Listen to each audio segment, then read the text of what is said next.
এমন এক সময় আসবে, আমি থাকবো না তোমার মাঝে, হারিয়ে যাব দূরের কোনো প্রান্তরে।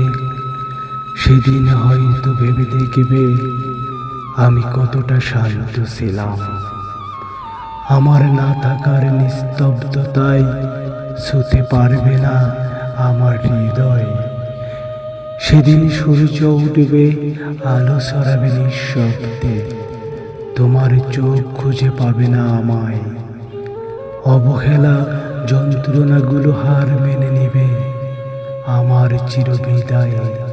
হয়তো একদিন কোনো বিকেলে তোমার মনে পড়বে একজন অপ্রিয় মানুষ ছিল, সে ভালোবাসতো অনেক বেশি নিঃশব্দে।